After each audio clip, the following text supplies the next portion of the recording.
হাই friends, মই কংকনাই মোৰ channel Kankana ৰুচি অভিৰুচিৰ আন এটা ভিডিঅ'লৈ আপোনালোক সকলোকে স্বাগতম জনাইছোঁ। গৰমৰ দিনত ছালৰ যতন লোৱাটো অতি প্ৰয়োজনীয়। সেয়েহে মই আপোনালোকৰ কাৰণে ছামাৰ স্পেচিয়েল এটা ৰাইচ ফেচিয়েল লৈ আহিছোঁ। তেতিয়াহ'লে আহকচোন পলম নকৰি আজিৰ ভিডিঅ'টো আৰম্ভ কৰোঁ। আধা ঘণ্টামানৰ কাৰণে মই অলপমান চাউল এটা বাটিত তিয়াই ৰাখিছিলোঁ। এতিয়া চাউলখিনি মই পানীৰ পৰা টুকি এটা মিক্সাৰ জাৰত ভালদৰে পেষ্ট বনাই ল'ম। এইখিনি মোৰ ভালদৰে পিচ খাই গ'ল। এতিয়া মই এটা বাটিত উলিয়াই লৈছোঁ।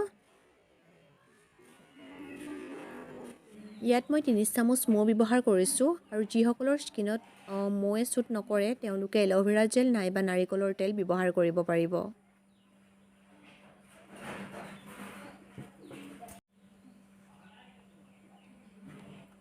এতিয়া মই এটা মিক্সাৰ বাটিত অলপমান ভাত লৈ লৈছোঁ, 4-5 চামুচমান লৈ লৈছোঁ আৰু এইখিনি মই মাছাজ ক্ৰীম আৰু ফেচ পেক হিচাপে ব্যৱহাৰ কৰিম।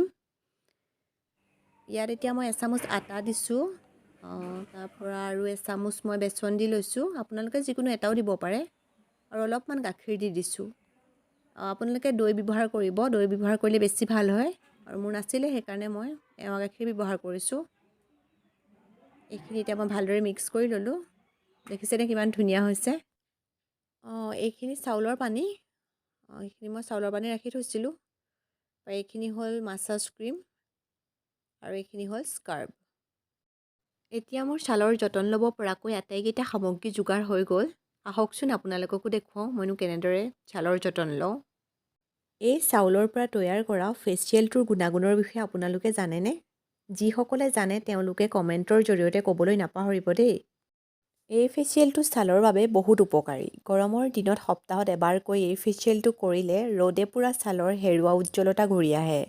ছালৰ সতেজতা বৃদ্ধি হয়, ছালখন কোমল আৰু মোলায়ম হৈ থাকে। তাৰ উপৰিও সঘনাই মুখত দেখা দিয়া শালমন অৰ্থাৎ pimples, dark circles, blackheads, wrinkles, whiteheads দূৰ কৰাত ই সহায় কৰে। এই চাউলৰ পানীখিনি মই ক্লিনজাৰ হিচাপে ব্যৱহাৰ কৰিছোঁ। আপোনালোকে স্কিন টোনাৰ হিচাপেও ব্যৱহাৰ কৰিব পাৰে। এতিয়া চাওকচোন মুখখন কিমান চাফা চাফা লাগিছে। এইখিনিৰে মই স্কাৰ্ব কৰিম। আপোনালোকে ধৰিব পাৰিছেনে মই যে পানীৰ পৰা টুকি চাউলখিনি মিক্সিত পিচি লৈছিলোঁ আৰু তাত মৌ মিহলাইছিলোঁ সেইখিনি।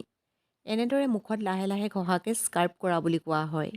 2 মিনিটতকৈ অধিক স্কাৰ্ব কৰাটো মই উচিত বুলি নাভাবোঁ। স্কাৰ্ব কৰিলে মুখত তেজৰ চলাচল বৃদ্ধি হয় আৰু মৃত কোষবোৰ সজীৱ হয়, লগতে ছালখন উজ্জ্বল হয়। এতিয়া চাওকচোন মুখখন ধুই আহিলত কিমান সতেজ দেখাইছে, ধৰিব পাৰিছে নিশ্চয়। এতিয়া মই ব্যৱহাৰ কৰিম মাছাজ ক্ৰীম। মাছাজ ক্ৰীমটো কেনেদৰে প্ৰস্তুত কৰিছিলোঁ মনত আছেনে? মই যে ভাতখিনি পিচি লৈছিলোঁ আৰু তাত বেচন, আটা, গাখীৰ আৰু কেইটোপালমান নাৰিকল তেল ব্যৱহাৰ কৰিছিলোঁ আৰু তেনেদৰে পেষ্টটো তৈয়াৰ কৰিছিলোঁ। নাৰিকল তেল দিয়াটো দেখুৱাবলৈ থাকি গৈছিলে। মাছাজ কৰোঁতে সাৱধান হ'ব লাগে। খুব লাহেকৈ নৰমভাৱে চাৰ্কুলাৰ মোচনত মাছাজ কৰিব লাগে। ৰাইচ মাছাজে ছালখন কোমল, সতেজ আৰু উজ্জ্বল কৰি ৰাখে। হয়তো ভিডিঅ'টোত মাছাজ কৰাটো অলপ খৰ যেন দেখাইছে। ইয়াৰ কাৰণটো হৈছে আপোনালোকৰ চাই আমনি লাগে বুলি ভিডিঅ'টো অলপ স্পীড কৰি দিলোঁ। চ' আই এম ছৰি। মাছাজ কৰি হৈ গ'ল। এতিয়া মই তাৰ ওপৰতে থাকি যোৱা অলপমান paste as a face pack ব্যৱহাৰ কৰিছোঁ। ফেচ পেক ব্যৱহাৰ কৰোঁতে শুকাই যাবলৈ দিব নালাগে, তাৰ আগতে মুখখন পানীৰে ধুই দিব লাগে। এনেদৰে মুখৰ যতন পুৰুষ মহিলা সকলোৱে ল'ব পাৰে। শেষত মোৰ ভিডিঅ'টো চাই কেনে পালে কমেণ্ট কৰি জনাবলৈ নাপাহৰিব আৰু প্লিজ মোৰ চেনেলটো ছাবস্ক্ৰাইব কৰি দিব।